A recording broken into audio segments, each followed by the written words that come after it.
지금 시장을 소위 말해서 프리미엄이 좀 감소하는 디레이팅 구간이다라고 저는 이제 보고 있고 네. 단기적으로는 우리나라가 유난히 지금 글로벌 증시에서 많이 빠졌잖아요. 키움증권발 반대매매 이슈도 있었고 공매도 이슈도 있었고 이런 것들이 좀 반복이 되면서 이제 수급적인 어떤 이슈 때문에 우리나라 증시가 좀 불안정한 흐름을 좀 보이고 있다는 점은 좀 많이 유감스러운데 그럼에도 불구하고 좀 단기적으로는 저는 지금 구간에서는 조금은 더 반등할 여지가 있지 않느냐라고 봐서 그거를 공격적으로 베팅하는 쪽보다는 반등이 좀 나오면은 현금 비중을 조금 더 늘리는 전략으로 저는 가려고 하고 있습니다.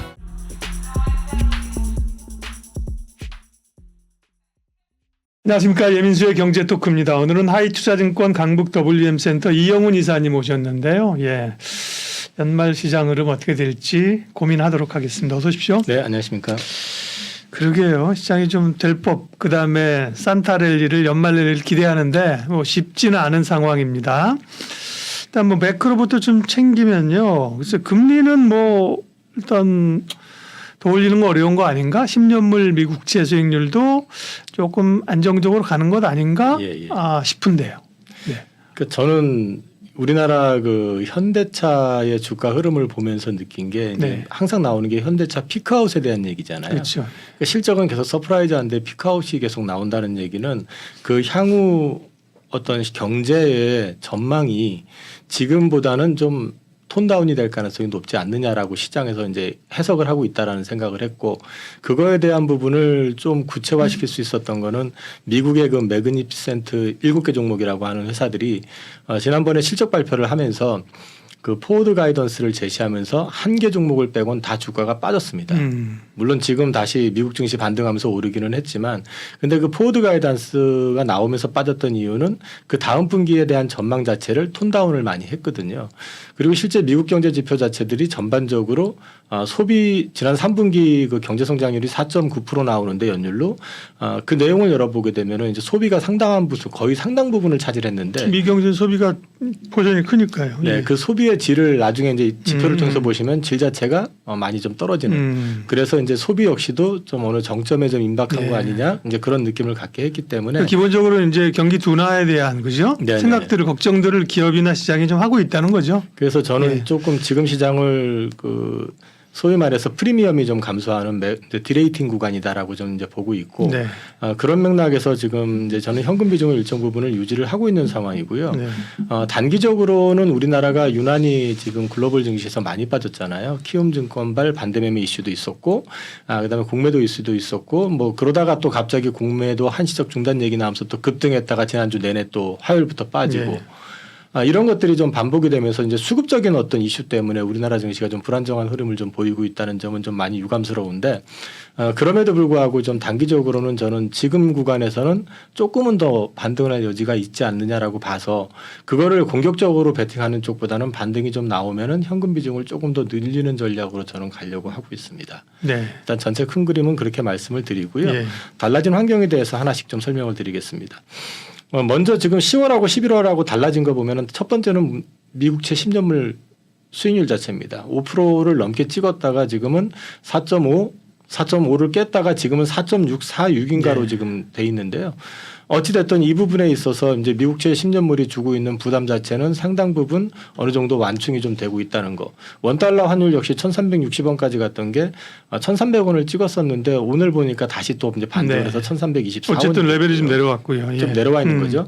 유가 역시도 95불까지 올랐던 게 지금 네. 76달러까지 지금 내려와 있는 상태. 다만 이 유가 하락이 여러 가지 얘기가 있지만 그 중에 하나가 경기 침체에 대한 우려감이 반영이 돼 있다. 이런 게 이제 그 마냥 호재는 아니지만 또 네. 거꾸로 보면은 CPI라든지 이런 부분에 있어서는 부담을 줄 요인을 좀 덜어냈다는 측면도 있다. 이렇게 보시면 될 것 같고요.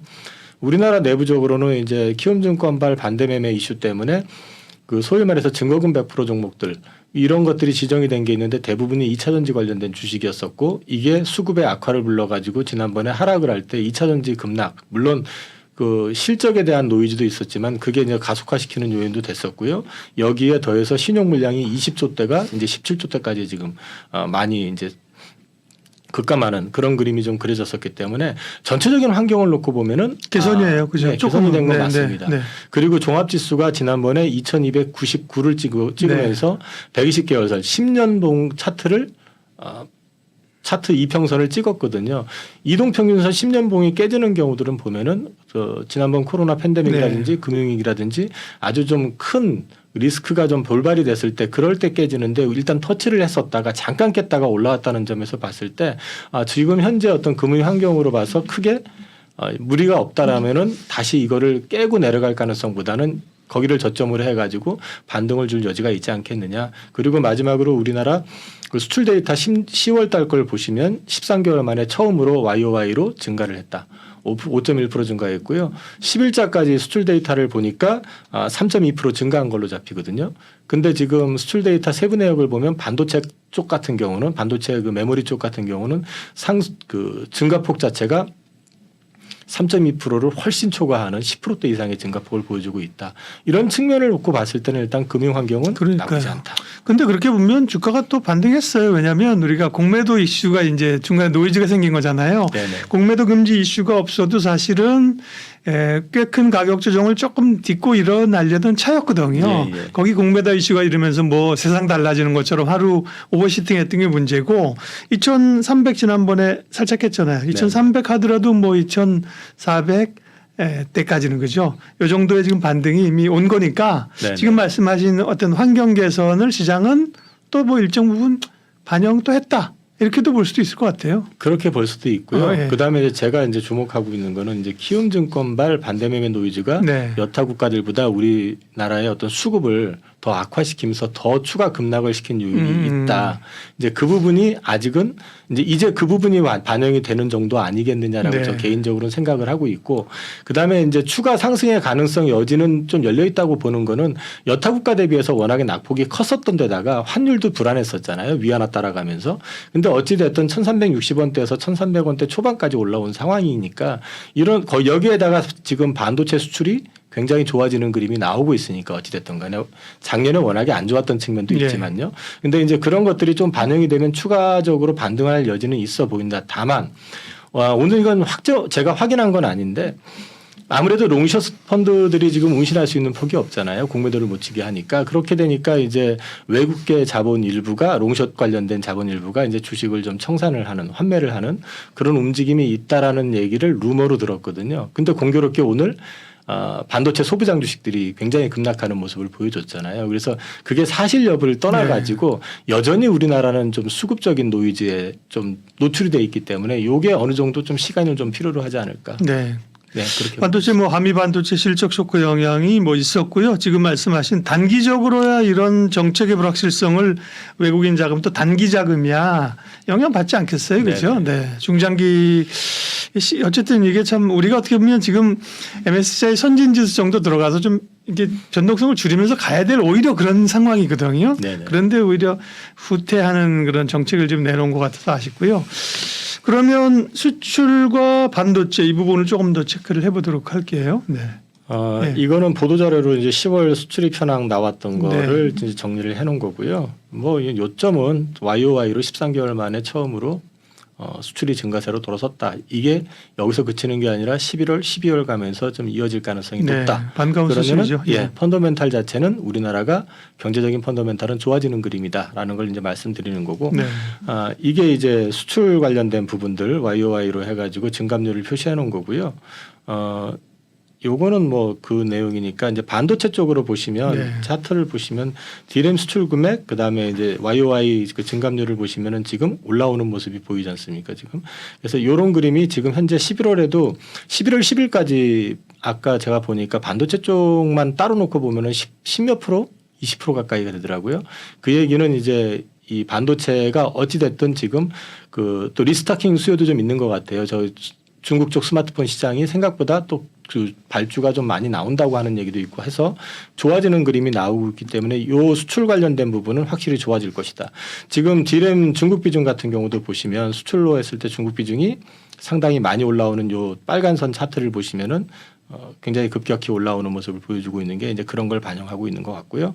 그 다음에 이제 대만 쪽 업체들 그 서베이를 해보니까 서버 쪽에서도 서버디램 쪽 수요가 조금 올라올 것 같은 그런 얘기들이 좀 있는 것 같습니다. 수요 측에서요? 네네. 예, 예. 그래서 당분간 반도체 쪽은 이제 수요 바닥 찍고 좀 돌아서는 그림 나오고 있고 현재는 지금 낸드 같은 경우는 감산을 계속 하고 있는 상황이기 때문에 가격 회복을 하고 있습니다.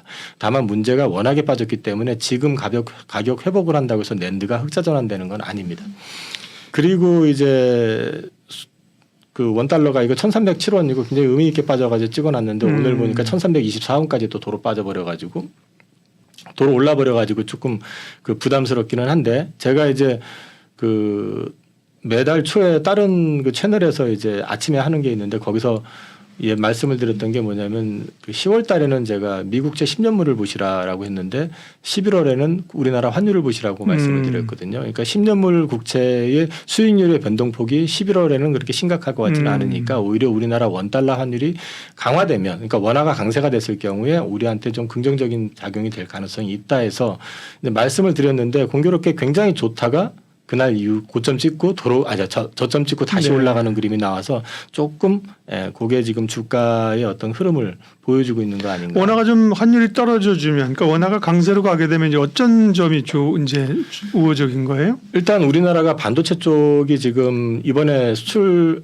그 11월 10일까지 누적된 걸 보면 반도체가 좀 많이 올라오는 그림이 네. 나오고 있고 또 자동차가 또 많이 올라와 있습니다. 그러면 우리나라 대표 기업들이 수출이 지금 회복이 되고 있거나 아니면 잘 되고 있다라는 게 확인이 된다고 하면 원달러에서 원화가 강세가 나오기 시작하면 외국인들이 그동안 팔아놨었던 부분을 갖다가 다시 채우려고 하는 특히 반도체 쪽이 좋아지게 된다 그러면 이제 환율을 노리고 들어올 수도 있는 부분이 있기 때문에 그런 부분들이 단기적으로는 좀 시장에 긍정적인 역할을 할 가능성이 있다고 저는 생각을 한 거죠. 네.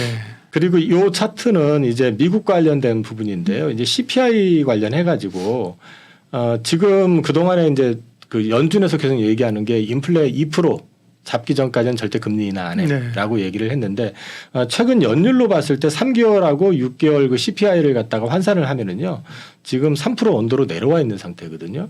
그러면 이게 앞으로 계속해 가지고 유지가 된다든지 아니면 조금 더 내려가는 요인이 발생이 될 경우에는 내년 하반기 내년 말 되면은 2% 초반까지도 내려갈 수 있다라고 지금 보고 있는 것 같고요.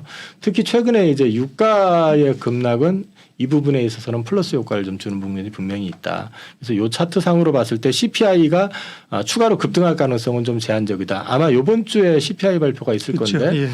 그거 역시도 뭐 크게 급등락하거나 그걸로 인해 가지고 금리가 추가 인상이 될 여지는 생각보다는 좀 제한적일 가능성이 높다라는 걸 보여드리는 거고요.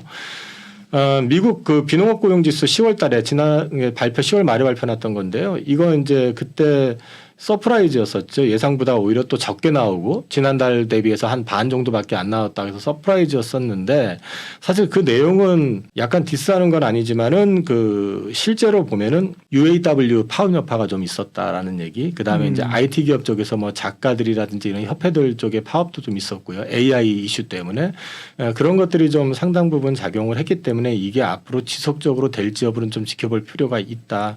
그럼에도 불구하고 시장이 원했고 기대했던 숫자가 나왔기 때문에 시장에서 좀 반응을 보여줬고요.